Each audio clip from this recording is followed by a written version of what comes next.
Welcome to P3 Radio. Oh my God. Demolition, we're coming for you, baby. And if you're going to call me back tomorrow, whatever, I'll give you. You better believe I took my turn with Lieutenant. What? Cool story, bro. PG3 Radio. Nope. Here's your host, Josh Riley. I wonder when Prince is coming up sometime. You know, all three of his sons will real soon. Richard Mullican. I don't know. Is this making any sense to anybody out there? It's showtime! It's showtime! It's showtime! Hello, everyone, and welcome once again to P3 Radio. I'm Richard Mullican, joined by my co-host and best friend, Josh Briley. Say hey, Josh. How's it going, everybody? It's a big day today, Richard. Yes, Josh, it is a big day. We have from SiriusXm 103's Weird Medicine, Dr. Steve. He's also on the Riotcast Network. Yeah, and we were honored and thrilled to have him on our show. We hope that you enjoy this interview as much as we did doing it. He's a super cool guy, extremely patient, and he was very down to earth and easy to talk to. Well, that interview will be up right now after this commercial break from the Wine of the Month Club. When you go shopping for wine, do you look at the labels? Do you stare at the price and wonder if the wine is worth the expensive tag? Well, stop it, because Wine of the Month Club has you covered. Every month, Wine of the Month Club is going to send you 2 bottles of high-quality wine right to your front door. And what better way to say I'm thinking of you than a subscription to the original Wine of the Month Club for a friend or a sweetheart. Each month they'll be reminded of your thoughtfulness and will receive the monthly wine letter and newsletter binder. Recipes, wine knowledge, and great wine, and the opportunity to get more of their favorites is at hand. Give with confidence and joy, knowing that you're a part of the original Wine of the Month Club. By the way, there are no dues, no fees, no hidden charges, canceled anytime with no obligation. Just pay no more than $23.96 plus shipping for 2 great bottles of wine. Go there now, sign up by visiting our link, tinyurl.com/P3wine. That's tinyurl.com/P3wine. The Wine of the Month Club, the original wine club since 1972. Right now, on the P3 hotline, we are honored to have the host of Weird Medicine, Dr. Steve. Dr. Steve, thanks for being on P3 Radio today. Thank you, my friend. We get a clap. That's awesome. Well, you know, flipping through the channels, I'm glad to be here. We really appreciate you being here. This is a huge honor for me. I found your show while I was flipping through channels on SiriusXm about 7-8 years ago, and I used to go to wrestling shows. And on Saturday nights, I would be making my towns, making my drives and everything, and I started listening to this medical show that was unlike anything I'd ever heard before, and I was cracking up, and before I knew it, I got to my town, and I'm like, man, this guy's really cool, and he's from my home state. That's pretty cool, you know, and I'm a huge fan. So like I said, if I start marking out too much, just let me know. No, it's totally fine. And yeah, it's cool about the wrestling. I don't. Are you aware that I worked for WRAL TV back in the 70s and was a cameraman for Wide World of Wrestling and Mid-Atlantic Championship Wrestling? Well, actually, I didn't know if that was a coincidence. Yeah, that's actually a question because I saw that, and I know we were talking on Twitter back and forth, and I was like, if you can talk to us, do an interview, we'll try to do something different with you. We'll try not to do a lot of medical questions. We'll talk other things. Okay. Yeah, I like that. But yeah, I don't have to choose my words so carefully. Yeah. we no, might have... sir. I mean, it's, you know, when I'm giving medical advice to people, which I don't really give advice. That puts me in sort of a weird medical legal thing, but we answer questions. But I try not to get people killed, and I try not to give them any kind of advice. Matter of fact, at the beginning of the show, we say, look, you know, you don't know who we are. You don't know if we have medical licenses or not. Take everything you hear with a grain of salt, and don't act on anything you hear on this show without talking it over with your, you know, healthcare provider. But choose my words carefully, and so I've got this reputation of having these vocal crutches. Just, you know, Jim Norton on Opie or Jim and Sam show. You know, if he starts doing my voice, he starts out with and the reason those are there is because I'm making sure that I'm not saying something that's going to either get me in trouble or kill somebody. Right. So if we could talk about anything other than medicine, of course I'll answer any medical questions. You know. Right. Well, I wonder if that's a Southern thing, because I'm from Tennessee. We're from like an hour away from Memphis. I edit this show. This doesn't go out live. And when I edit it, I take down like maybe about 3 to 5 minutes in a 30-minute span of me just going, Oh, you do? Oh, yeah, all the time. Yeah. I did that when I first started, and I finally just said, F it. Can I curse on this show? Oh, I mean, yeah, you guys... definitely. I said, fuck it.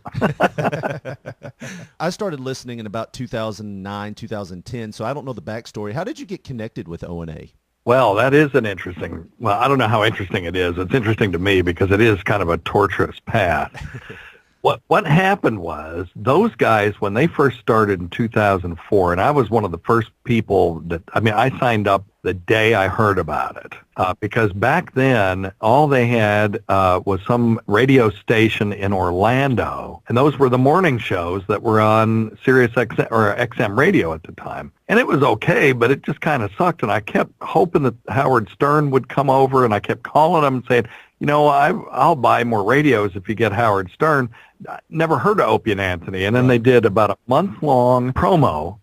It was an interview with them on one of the channels, and they started playing some old bits and stuff like that, and I said, I've got to have this, so I signed up. And at that time, they were really interested in promoting it because you had to pay extra money to listen to them. So when they first started, there might have been 10,000 people total listening. Maybe more than that, but not that many more, because you had to pay this extra $4, right, to get it, and people didn't know what it was. So they were playing to just super fans, and back when you're on free radio in New York, half of the fun is all the crazies that call in. So anyway, they were really interested in promoting the show and getting out there, so they were on AOL Instant Messenger for whatever reason. And I ran into Jim Norton on AOL Instant Messenger. No idea how. I guess that they must have said something about it on the show. Right. And so I got on there, and I ran into him, and I just said, hey, I love the show. And he saw my nom de internet. I guess it was just Hospice Doc or Dr. Steve or something like that. Right. He said, hey, are you a real doctor? And I said, sure. He said, well, I've got this weird lump on my scrotum, and I was wondering if we could talk about it for a minute. So we talked about it for a minute. The next day I'm listening. He said, yeah, I was talking to this doctor in Tennessee, and he told me about the lump on my scrotum. And Anthony said, yeah, because we all know all the best doctors are in Tennessee. And that pissed me off. I faxed in my CV, and I am, unbeknownst to a lot of people, which is probably a good thing, I'm the editor-in-chief of a national medical journal. I've got over 100 publications in the national, international medical literature. And so I'm no dumbass doctor from Tennessee. And when I sent that, they thought it was funny that I sent in my CV, and I guess they were suitably impressed. So they started calling me. Behind the scenes. I was never on the air back in those days. They would call me and say things like, E-Rock wants to do the cinnamon challenge. Is it safe? And I would say, no, it's not safe. And then they would do it anyway. Right. So, and then when Ron and Fez got there, I started sending them gifts and stuff because I just thought they were awesome and weren't getting the credit that they deserved. And so I kind of got hooked up with the Ron and Fez show. So I was across the channel because back then, if you remember, it was just Opie and Anthony and Ron and Fez, and they would just play repeats of all those shows. And sometime around 2005, Opie said, hey, we've got some openings on the channel. If the listeners have any ideas about a show, we would be interested in taking your ideas. So I immediately emailed Steve Carlisi, who was the executive producer at the time. And he was a really nice guy. He would always answer my emails. I said, I got this idea. We'll call it, I don't know, Weird Medicine. And I'll talk, I'll tell horrible medical stories, and I'll answer questions from your obviously healthcare limited audience. Because at the time, when you go to an Opie and Anthony event, it was all these 500-pound dudes and stuff. And I said it'd be fun. And he emailed me right back, said, I love this idea. I'm going to take it to him. We'll run it up the flagpole, see what happens. And within a week, they told me I had a slot on Saturday night for a one-time, just try it out, 90 minutes. And that was during what was back then called the Saturday Night Virus. I don't think I've ever told this story in its entirety before. So they had the Saturday Night Virus thing. It was a 90-minute slot, and it rotated. There were different things. And I went to New York with my partner, P.A. John, and we practiced. I had 25 different topics that we were going to talk about to make sure, and I was worried that we didn't have enough. And we were just freaking out because this was a big deal.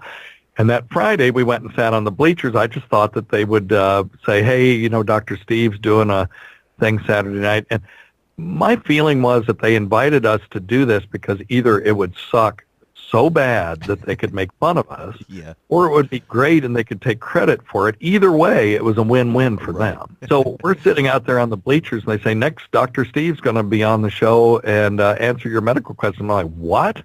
So they called me in on the Friday show to just sit there, and I was freaking the F out because to me, these guys, now they're my friends, but at the time, they were like radio gods to me. I listened every day. I was a huge super fan. It was, just so much fun. And back then, it was just this joy of comedy.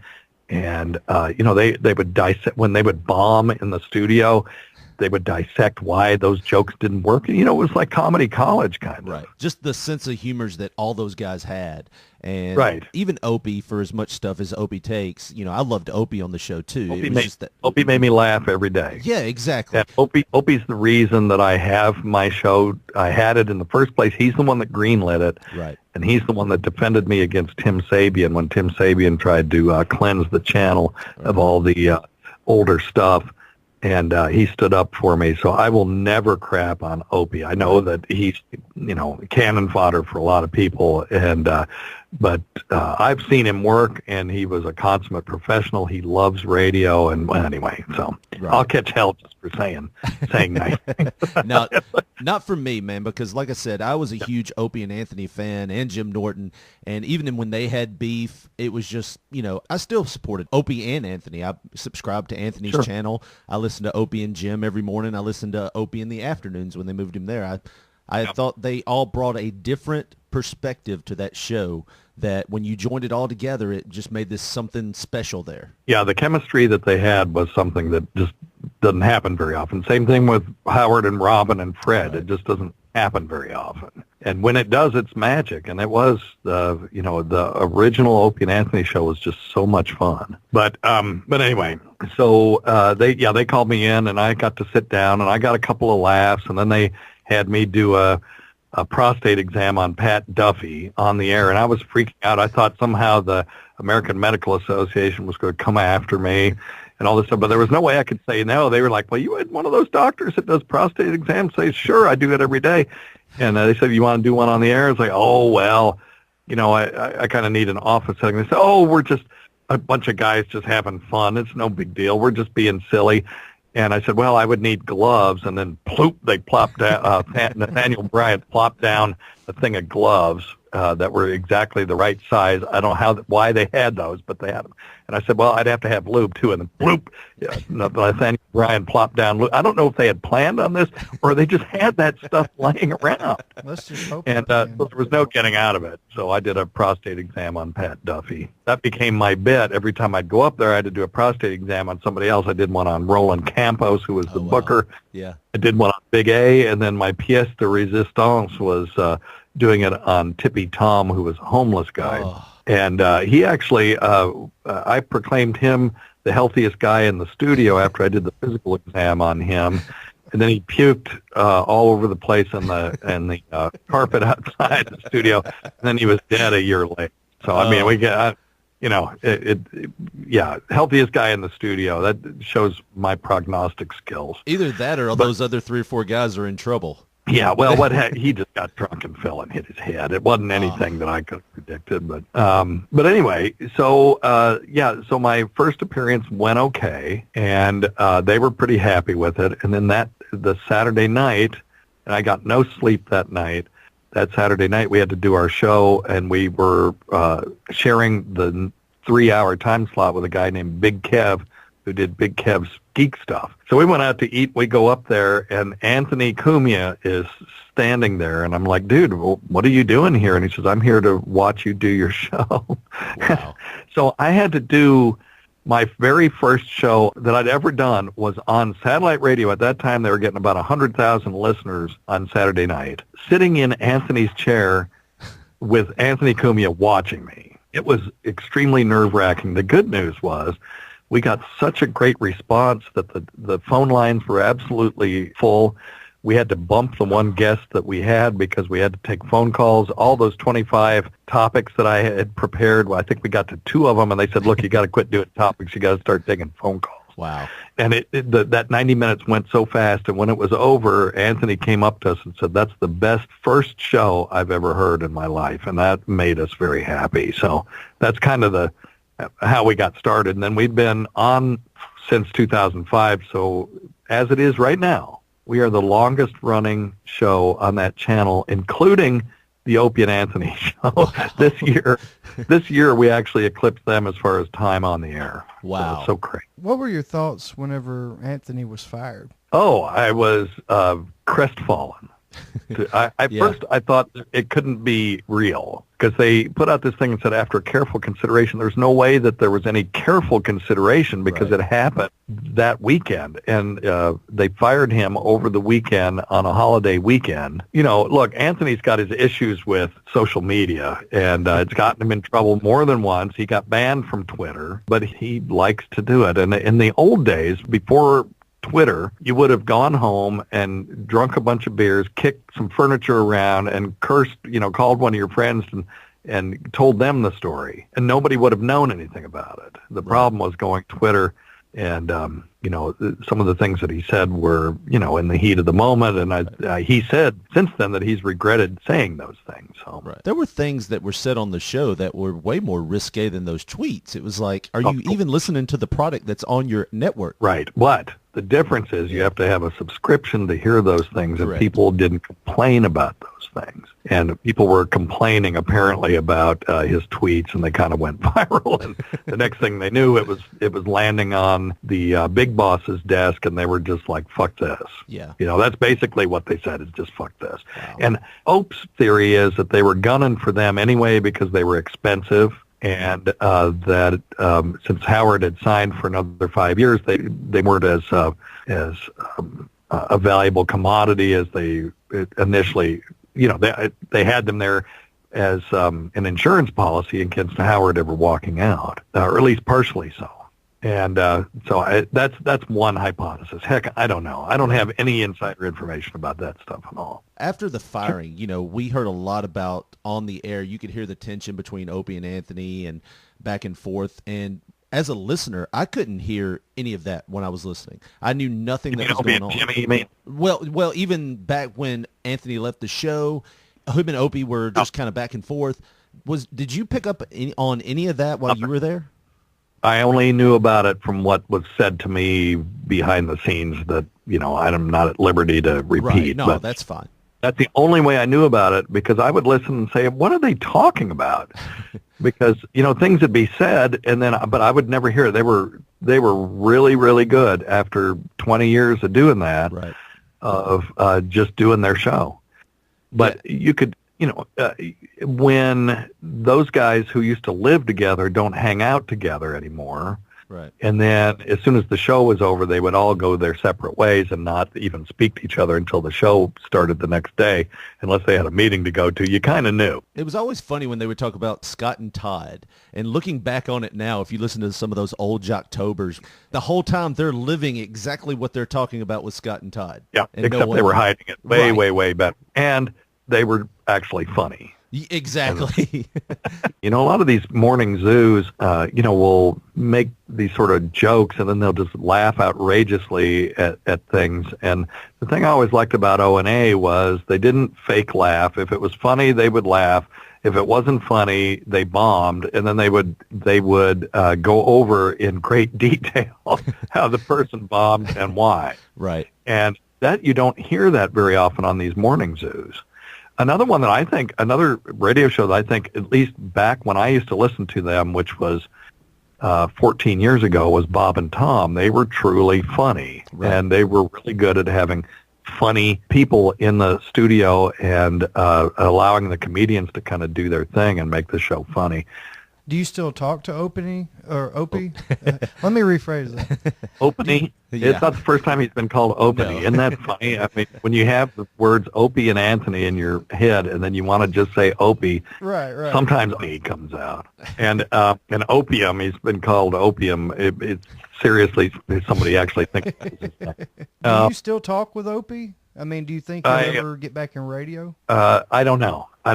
And Ope isn't talking to a lot of his friends. I'll text him periodically, and I'll tell you of the bunch of all of them, the three main players, I hear the most from Jim. I hear quite a bit from Ant, and then some from Ope, but it's very few and far between, and nothing substantive about what's going on. Just saying that he's fine and everything's fine. And I'm just speculating because I don't know. I have no inside information about any of this. But he always said on the show that he had FU money, and I'm taking him at his word, at face value on that he doesn't have to work if he doesn't want to, and he's just waiting for something to come up that he wants to do. Like I said, I liked all those guys, so if he could land back into radio, I would definitely listen to his show. Of course. You mentioned WRLA, and that was in Raleigh. How did you get started? WRAL. WRAL. Yeah, Okay. Yeah.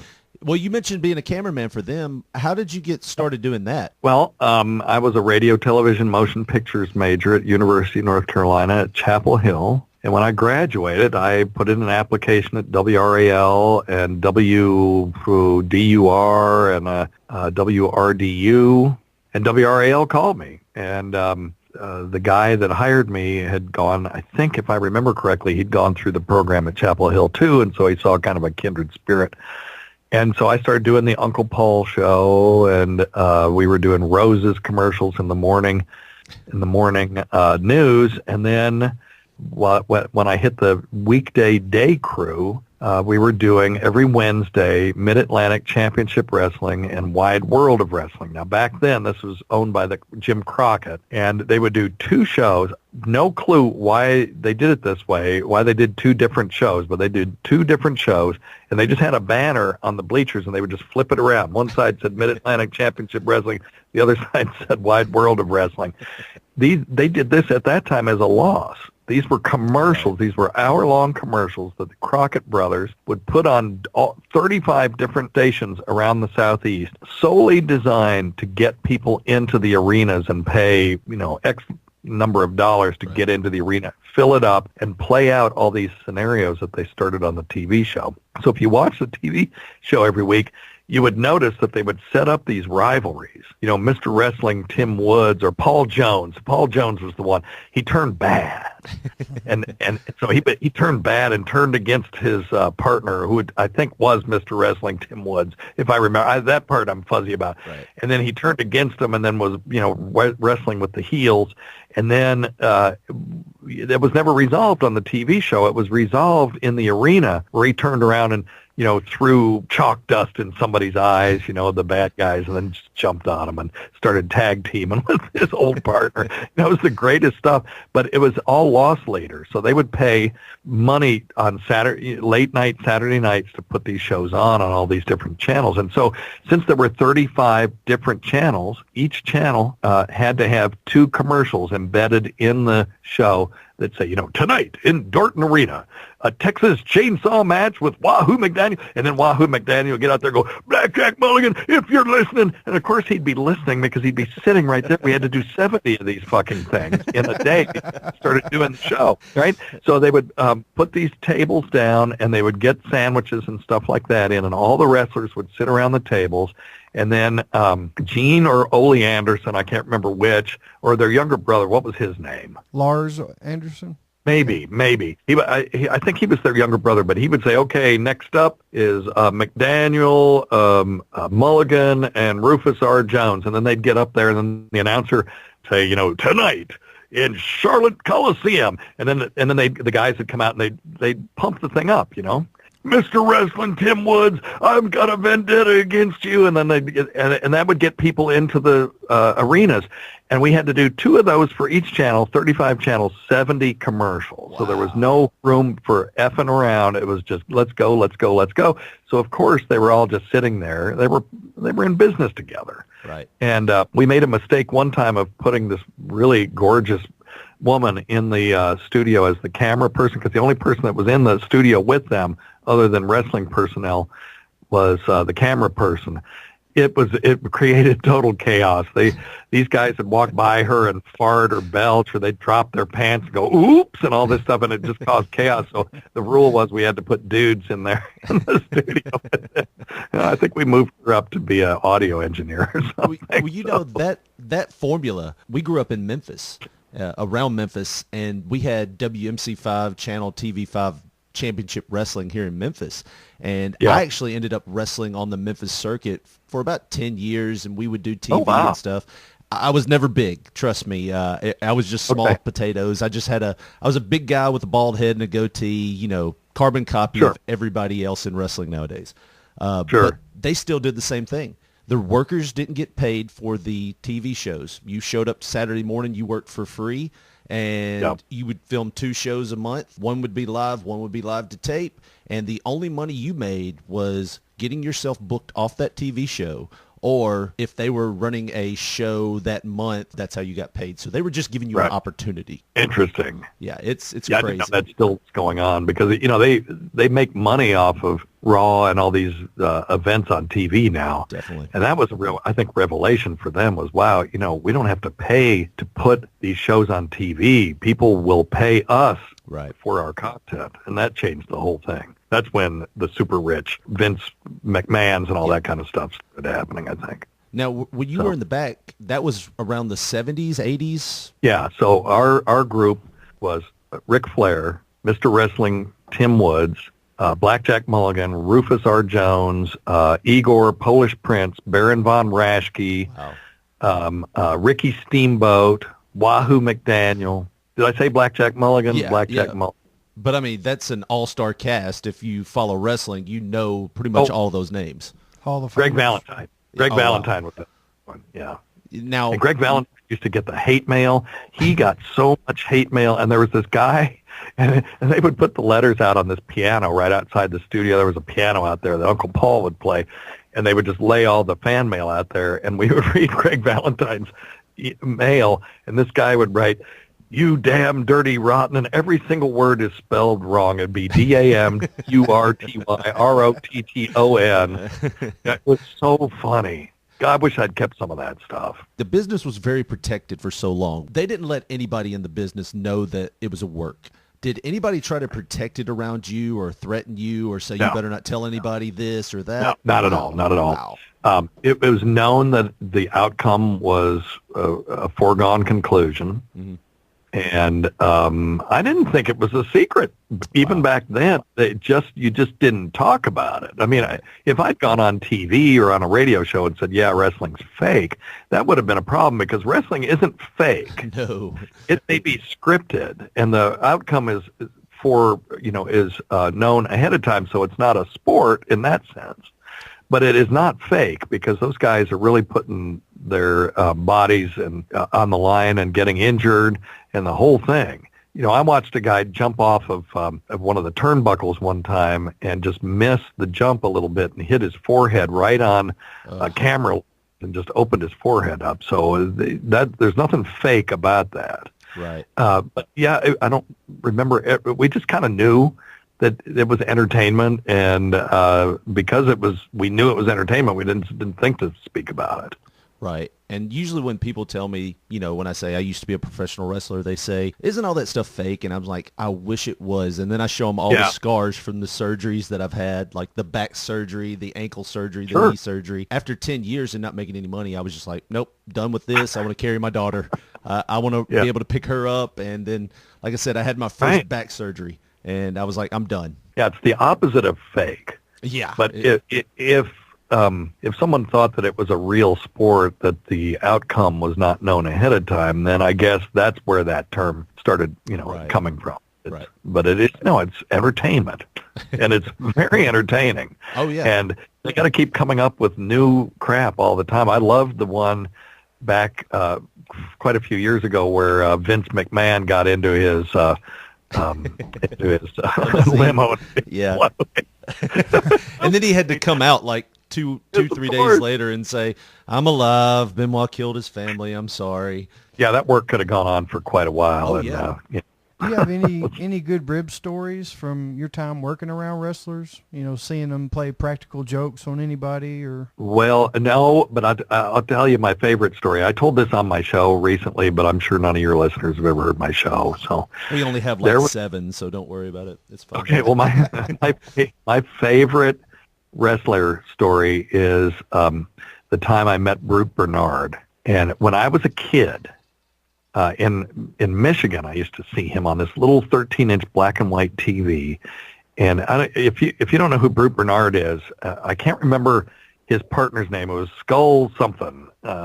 Maybe you guys. Skull Murphy? Maybe it was Skull Murphy. I don't know. I was a kid, and I just remember he would get out there and go, "Hey, you! We're coming after you, and we're going to get you in the ring." And Wahoo Brute Bernard would just be pacing in circles behind him, and every once in a while he would let out this animalistic sort of noise, right? But he would never speak, and you just thought he was just a monster. And I remember seeing him wrestle one time. He bit some guy's hand, and some sort of fluid went spraying everywhere. I don't know if it was spit or what in the heck it was, but it terrified me. I had nightmares about it.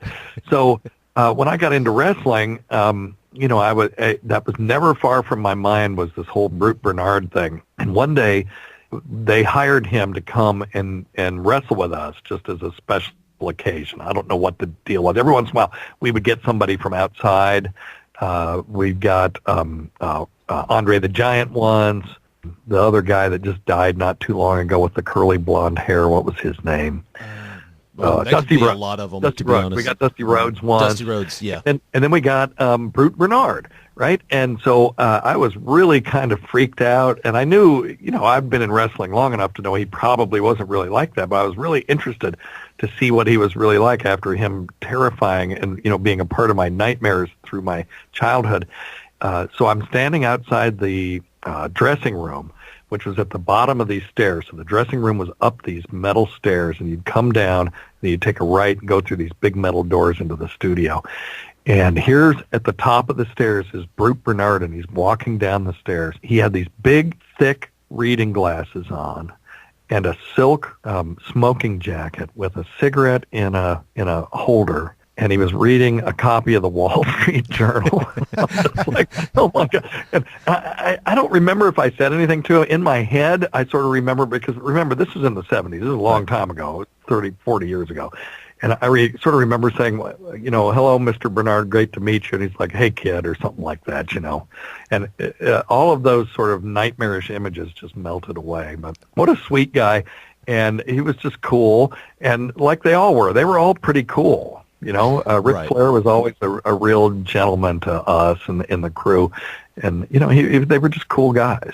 Now, you've told me your wrestling story. I'd like to tell you a medical story that I heard, and this might be legend, folklore, whatever, but this might be the craziest story I've ever heard. When we were like 13, 14, we used to go to the local skating rink, and we didn't live in a bad neighborhood, but just for extra security, they would bring in like a sheriff's deputy or a police officer to do security. Well, he would always gather us around. We're going to talk boy stuff. We're going to talk guy stuff. And he would tell these horrific stories that he had seen. Well, one day he was telling us this story about how this guy, he used to take a phone cord and cut the terminal end off the phone cord.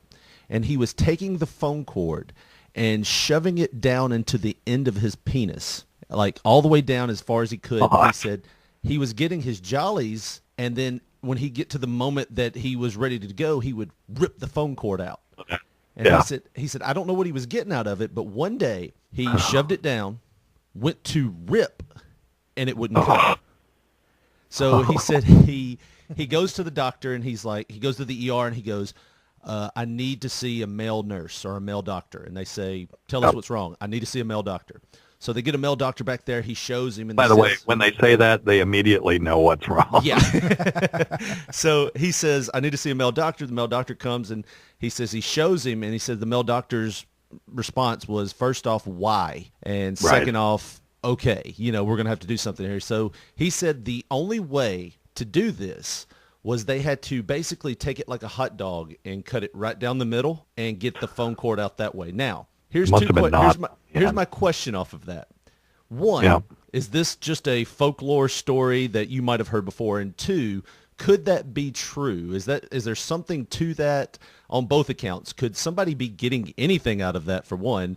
And two, Okay. yeah, I mean, That part I can answer. Yeah. There is a fetish called urethral sounding, where people will, and it's the reason it's called sounding is, if you know the term sounding in, I guess it's a nautical term where you drop like a bar or something that's marked off with the fathoms on it, and you can see how deep you are. It's called sounding.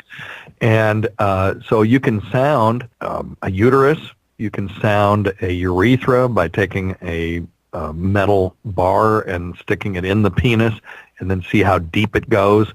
The urologists do these things. Right. And so when you shove something in, they'll call it sounding. And people a lot of times use paper clips, and then they go, whoops, and they lose them.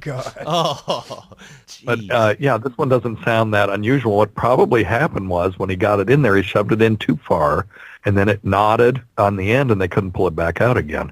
I don't think cutting his penis in half and getting it out that way is necessarily the way they would do it, though I'd love to get a urologist. Sometimes they can just go in and dilate the urethra itself, pass something along that cord if it wasn't so big that they could still stretch it out and then work on it that way. And with cystoscopy, you could go in and you might even be able to untie the stupid thing. I don't know. We'd have to ask a urologist that. I have been in surgery with urologists when they've gotten foreign bodies out of bladders before, and they always used a cystoscope to do it, and I've never seen them have to make that kind of incision. Now, and the other kind of incision they could make would be above the pubic bone. They would let the bladder fill up, and then they can go above the pubic bone, and they could put some, and actually thread that thing out that way. Grab it, go in and grab it, because they'd be going in through the bladder, right? Right. Through the top of the bladder, and grab it and then pull it out through the penis. That seems to me would be a better way to do it than actually slicing open the penis. And I don't know what that would serve, to be honest with you. Yeah, I don't know what he was trying to scare us straight suspicious from, about. but I wasn't going to do that anyways, but thanks, Officer Don't shove Brown. light for it. Your urethral meatus, that's a.k.a. the cock hole. So. Geez. All right, so I know you don't have a lot of time. We've already held you past, but I would be remiss if I didn't ask this one question, and it is medical related, and it does affect all of us in one shape or form in some time in our lives, unfortunately.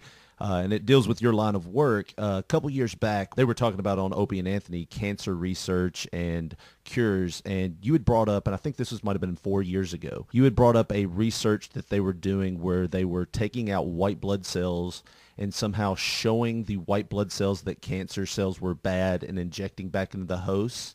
I don't know if you remember that at all. And the white blood cells were attacking the cancer a little bit then. There was some research saying that might be promising. Is there anything like that now going on that... Oh, I bet we lost him.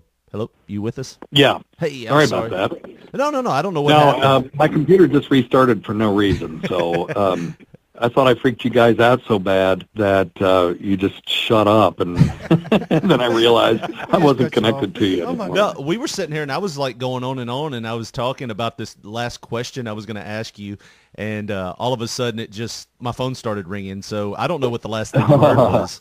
No, I said the last thing that I heard was me saying the word cockhole.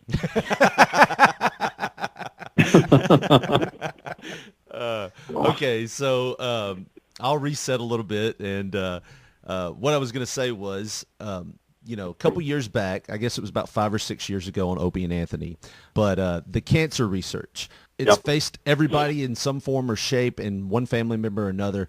A couple years back, I was listening to Opie and Anthony, and I heard a segment you did where you were talking about some cancer research they were doing where they were removing white blood cells, showing it to the cancer, and then re-injecting it. I never got a follow-up on that. Is there still something going on with that? Is it hopeful? Oh, my God, yes. No. We are on the verge of finding a generalizable treatment for cancer. And one of the problems with cancer is it's not just one thing. It's a different disease. Lung cancer, even non-small cell lung cancer is a different disease than small cell lung cancer. And we treat them differently. And what we're looking for is a generalizable treatment for all forms of cancer. And we're getting close. I used to say it was 100 years away. Then I was saying 50 and then 25. And now we're on the verge, and there's research being done all the time. If you're interested in this at all, you can go to a website called clinicaltrials.gov, and then you can put in, viral oncolytic therapy. That's where they use viruses to kill cancer. And the viruses actually don't kill the cancer. They infect the cancer cells, and then the body kills the cancer. And then immunotherapy, that's the big thing. So you can go to my website at drsteve.com and click on the right, in the upper right, it says resources, and there's a thing that says, that on the right it says articles, and it says non-pseudoscience cancer cures. And I have several articles about people who were stage 4 cancer, so that's where it's already spread, who are walking around today cancer-free because of immunological treatments. And so we're getting there. These, so far, they've been few and far between because they're doing them in the lab under experimental situations, but it's going to hit the clinic pretty soon. And all of our oncologists who are now giving chemotherapy are all going to end up being immunologists. Yeah, it's definitely happening. That is awesome because, like I said, everybody knows somebody that is affected with cancer, and it's like you watch them go through chemo. I've watched an aunt, I've watched an uncle, and I've watched a grandfather go through it, and 2 of the 3 didn't win their battles with it, and the chemotherapy was just as bad as the actual cancer was. Well, it can be. They're getting better at it, and it's definitely more tolerable than it was when I was a kid, which is when you heard chemotherapy. Right. You knew people are going to be puking every day until they died, basically. But that's not the case anymore, and it still happens, and there's still adverse reactions. You're trying to kill living human cells inside a living human body, and a lot of the chemo is like throwing a smart bomb in the middle of Baghdad. You're going to get casualties, collateral damage, and the collateral damage are the nearby cells and other cells that you're trying not to target, but get targeted anyway. And that's where the adverse effects come from. So the cool thing about the immune system doing this is if you do it correctly and the immune system targets only the cancer cells, it can go in and kill each tumor cell by cell, molecule by molecule, leaving all the normal cells alone. And it's beautiful when it happens. Yeah, and correctly. I don't know if I explained it right. Did I kind of catch the essence of it? I've talked to people at parties and friends that are going through this, and I'm like, I don't know how they're doing it, but they're somehow showing the white blood cells in the immune system that the cancer's bad. And then I wouldn't know anything of what I was talking about from there. So I didn't know if I said it right. Neither does anybody else except for the researchers that are doing it. So you captured it pretty well. Just think about it this way. If you've got a serial killer who lives in your neighborhood, and every day you drive by and he's out there mowing his lawn and waves at you and everything, you think everything's fine. Right. And then, it's not until somebody escapes from the dungeon in the basement, and then you open up the house, and the villagers show up with the torches to take care of this, that anybody does anything about it. It's the same way with with cancer cells. The immune system will just kind of go by and wave at them, and then when you can demonstrate to the immune system that these cancer cells have proteins in them that are identifiable, that identify them as being other, then they'll go in and just kill them. That's the equivalent of the villagers with the torches. So, and then that's one way to do it, is to take tumor out and take killer white cells out, get them to meet each other and agitate those tumor cells until the white cells see a protein that they can identify and kill them, and then send those T cells back in to kill the rest of the cancer cells. And they'll divide and teach each other how to do it. That's the cool thing. Awesome. So that's one way. Another thing that I'm really interested in is for melanoma. There's a thing called the abscopal effect, and this is an effect where people say will have metastatic melanoma to their hip, and they get radiation for the pain. And then a month later, all their cancer's gone. And what's happening is when they hit them with the radiation, they're hitting a big block of tumor, and it's dying. And some protein in those dying cells is being recognized by the immune system and then going and killing all the other tumor cells. So they're like, oh, aha, you're not supposed to be here. And then they go kill all the other cells. And I've got a couple articles about that on my website, too. So we know it happens. We don't know how to make it happen. And once we figure out how to make it happen, malignant melanoma will be a thing of the past. Wow, that's awesome. It's coming. They're doing research on it. There's money being spent on it, and it's going to happen. Well, So, what do you think the biggest hurdles are for cancer research, just generally speaking? Well, because it's so unbelievably complicated. Again, you're trying to kill living human cells inside a living human body. So if you had an untrained eye, if I took a slice of cancer cells and a slice of other cells and showed them to you under a microscope, you might be able to tell, well, there's some difference. The nuclei look a little different, but that's about it. And just imagine sending these cells in to blindly go and find those, or sending chemicals in to blindly kill those and not kill anything else. It's very difficult, and there's always unintended consequences. When you have the immune system, when you set it on fire, what's to keep it from going and killing all the other good cells in your liver? So there's just it has to be done exactly right with no margin for error, and it is the human body is unbelievably complex. Just the number of chemical processes that are going on in just a single cell every second of the day is mind-boggling. It's just a horrible disease, and if there's anything I can ever do locally for benefits, I do it. There's two diseases that I always try to hit up. It's cancer and diabetes. And Alzheimer's, that's the one. Yes, that's another one. Alzheimer's is almost worse in some ways because it destroys the person's personality. I don't know if you follow the CTE thing. Speaking of Alzheimer's, we had a list of CTE questions we were going to ask, but what you thought about, in wrestling, you had the Benoit tragedy, right after McMahon did his angle, Benoit. I want to say I saw a thing where they did a study where he had so much significant trauma to his brain that they likened it to a 70-year-old man's brain. Did he get that from wrestling, though, or was he a football player before? No, he was a wrestler all the time, but he had 7 or 8 concussions. And I know when I was a kid, we watched a match where this guy did this top rope flip move and landed right on his head. And, you start watching it. One of his finishing moves was the diving headbutt. Well, that's what I was going to say. His finisher was the diving headbutt, and they said he would knock himself out while he was training to be a wrestler, just trying to do that. Oh, my goodness. Yeah. Okay.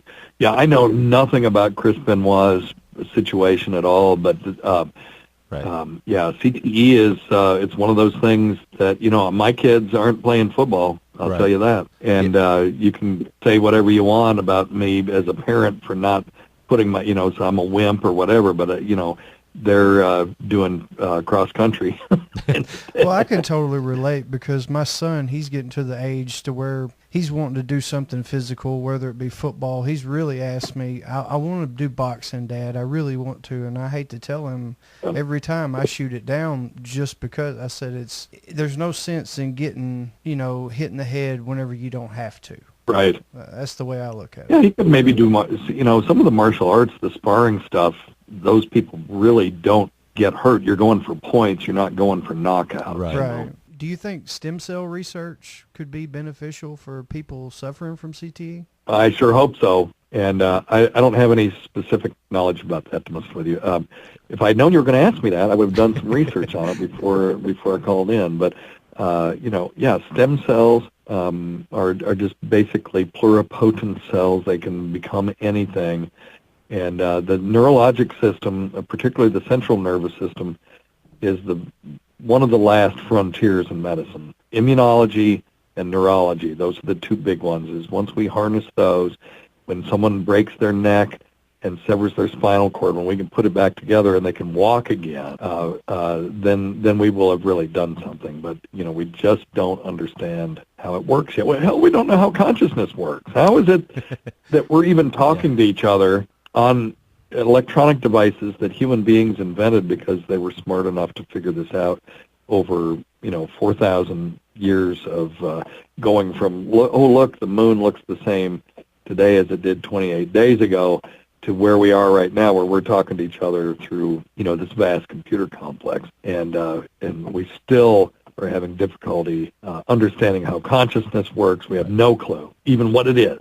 And therefore, if we don't understand what it is or how it works, it's going to be hard for us to learn how to fix it. But once we do, we'll be on the road. Now that I still think is 100 years away.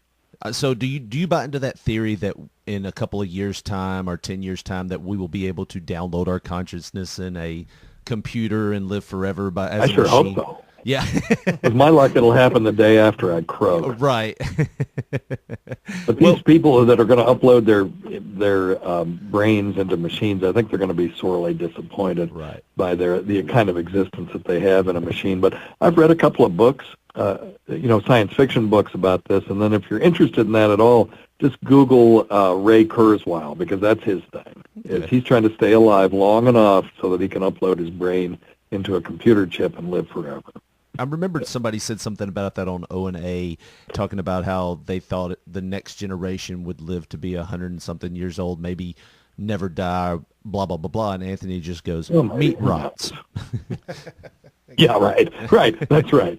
No, I do believe that our children that go to the stars will be machines. That was my theory a couple of weeks ago where I said, Josh, I think teleportation won't actually be us breaking ourselves down. We'll just be sending our mental waves to a host on the other end. Oh, and I think that's an interesting idea.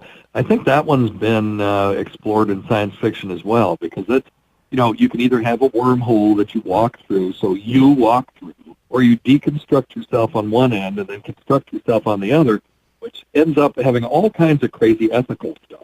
Because what if I just don't construct you on the other end? Well, did I commit murder? Well, as soon as we go to trial, I just go click, and here you are. Well, I didn't commit murder. Here he is. And then the other thing that you can do if you're doing that, why can't I make a million copies of myself? To be fair, I was just messed up and watched Avatar, so I think that might have been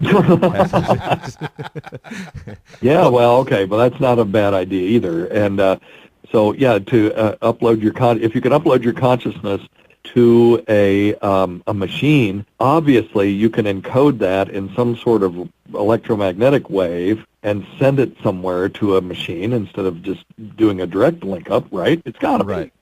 To me, it seems more plausible than breaking yourself down and sending physical matter through the air. If you could just send consciousness from one place to a next. Agreed. If you do that, then is that me on the other end? Because what if I beam my consciousness, but I don't destroy myself on this side?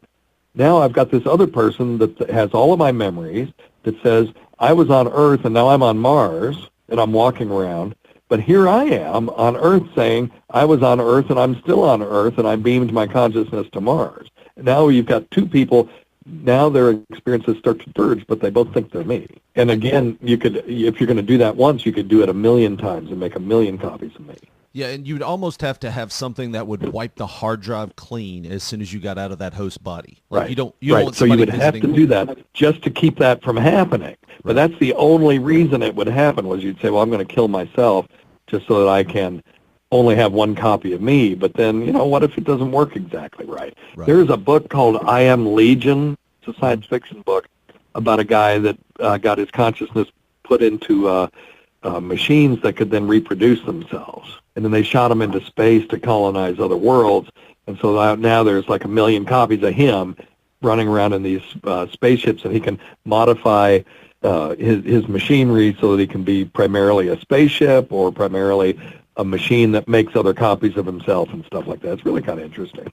Well, it's kind of like that thing that I was watching, or I heard about on XM. I think maybe Ron and Fez were talking about it, where they had these two computers that were talking to each other, and then like within minutes, they started talking in a language that no one knew, so they freaked out and pulled the plug. Right. Now, the language was really simplistic, and what they were basically trying to do were the two machines were trying to negotiate how they were going to pass traffic through the network, and it would say I, me, 11133, but they had come up with this between the two of them, and they agreed on it and were using it, and it wasn't a real complex language or anything, but they were like, oh shit, these two machines have created their own way of communicating, and we didn't do this, so we're going to turn it off.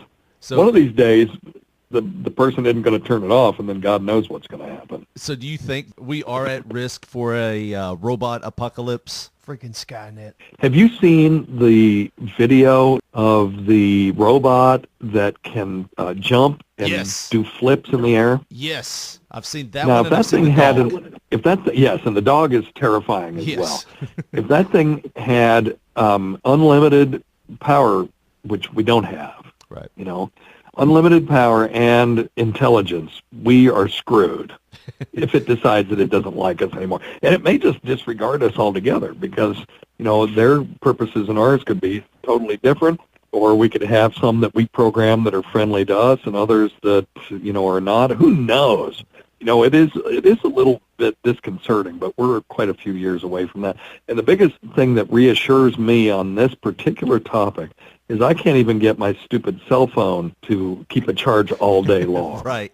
Much less some giant machine that's going to run around and try to kill me. So I think we're okay in that regard. You know, I always think of that Saturday Night Live skit where it was like Sam Waterston was selling life insurance to old people that were afraid that robots were going to rise up and kill them. I haven't seen that. Yeah, I always think about that. There was are you afraid of the inevitable robot invasion? Oh. And it just has these like things that look like the Jetsons. Judy, was it Trudy? Judy? Right. Judy. True. It I just don't has remember. it Judy just was has the these things daughter. that- yeah, just busting in with their hook hands and choking elderly people, and it's a nightmare, really. I mean, just to think about There was something a- like that actually happened. A great movie from the 70s that I'm wondering if it still holds up. It was called Colossus, the Forbin Project. And that's what it's about, is an artificial intelligence taking over the world. And the guy tried to write it from a computer science standpoint with what they knew at the time. I think it was written in the early 70s. And I remember being horrified by it. And the machine never becomes autonomous in the sense that there were robots running around. It didn't need them. You know, it was just got into the computer network and took over. So I'm going to go watch that movie and see if it's still good, and I'll report back. Do you ever listen to, and I know this is off the topic, but do you ever watch or have you ever heard of a show called Rick and Morty? Oh, yeah. Yeah, I can't deal with the grandfather with the saliva all over his face. Like, dude, wipe your mouth. And I know it's just a cartoon, but it drives me crazy. Right. Well, I tell you, they tackle a lot of these issues, and, you know, they do time travel and stuff like that, and some of it's pretty interesting. I watched the first few, and they were really, really funny. And I just got frustrated.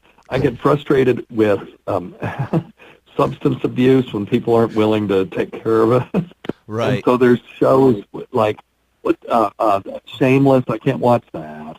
Right. And there are other ones where people are just wasted and they don't deal with it, and it's just frustrating to me. And, you know, I know it's a cartoon, but I've just had issues wanting to watch a whole bunch of them because of that. But it is funny. It's very clever. And I'm just an old namby-pamby for even raising that as an issue on that particular show. I know I am. But then again, you see it affect people every day. Like one of my favorite things on Opie and Anthony, in which they talked about it recently, was Lady Di. You can see kind of what happened to her, and I don't want to get into it too much, but you could see what happened to her just because she was in denial of having a problem. Well, she used to call my show, too, and we got to where we said, "Are you calling from rehab?" And she said, "No," and we'd go click, and we'd just hang up on her. And it was kind of a funny bit, and I have my Lady Di, her name is Diana as well, and she's tall and blonde and beautiful and has a good job and all this stuff, so we called her the alternate universe Lady Di and all these things. But then when Diane ended up in, you know, the nursing home demented, it wasn't funny anymore. Right. So, you know, stopped making fun of her, and, Right. you know, now we just call our Lady Di, you know, Lady Diagnosis, and just kind of moved on. But yeah, it was just really sad because she was really, really funny. There are some of my favorite moments on Opie and Anthony were when Lady Di were on, particularly when she did her internship, and that wasn't that long ago. No, not at all. And I remember, you know, they had somebody come in and do a makeover on her, and they didn't give her a mirror, and the woman made her up. She was a stage makeup artist, and she thought they were doing a makeover, and they made her look like a Saw from the Saw movie.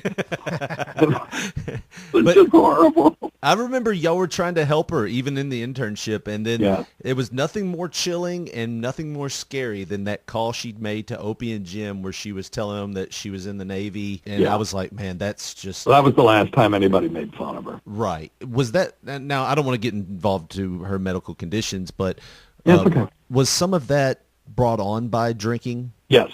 Okay. I think 100% of it was. There is an encephalopathy called Wernicke's encephalopathy. There's also a thing called Korsakoff syndrome. And she had Wernicke-Korsakoff syndrome, I'm quite sure. And, that's been talked about on the air. I'm not saying anything. Right. Is that something that's permanent or? Yeah. Oh, wow. Yep. Yeah, I don't see any hope that that'll get better. Barring a miracle. We believe in miracles. I just can't write an order for one, Right.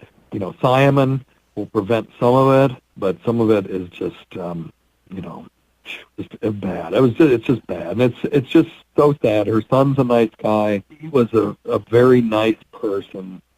She just couldn't stop herself. And, they tried tough love. They tried making fun of her. They tried talking to her and trying to convince her that what she was doing wasn't right, and nothing worked. Right. This shows how powerful an addiction it can be. Yeah, I remember right after when Bill died, her roommate, I've never felt so sorry for somebody and laughed so much at somebody at the same time. But it was really sad. Yeah, I know. And that's part of the essence of comedy is someone's going to lose. That's part of I've heard that, if you do comedy where no one loses, then it's usually not funny. Then you get network sitcoms. Right. And so that is the sad thing about it. That she was funny, but everybody knew she was killing herself. Right. You remove the laugh track from a sitcom, and it's a very sad, tragic situation. Yeah. Yeah, they've done that before on that show, and it was very revealing. Yeah. So anyway. I know, like I said, we've talked way past your 30 minutes, and I really appreciate you being on with us, man. I'm a huge fan. We got one last question, and we'll wrap up. Okay. It's a simple one, no medical, nothing. It's just, what is some advice you could give to someone on how to be successful at whatever they're trying to do? Now, we're trying to do this podcast. You might see up-and-coming doctors. What's something that you can tell them that you did that would help them? Wow. Wow, that's a tough one. Certainly not giving up is one thing. But, when I tell people when they want to get into a new hobby, this might be something more apropos. When they want to get into a new hobby, the thing that you do is you go buy the magazines that the people who are already doing the hobby read.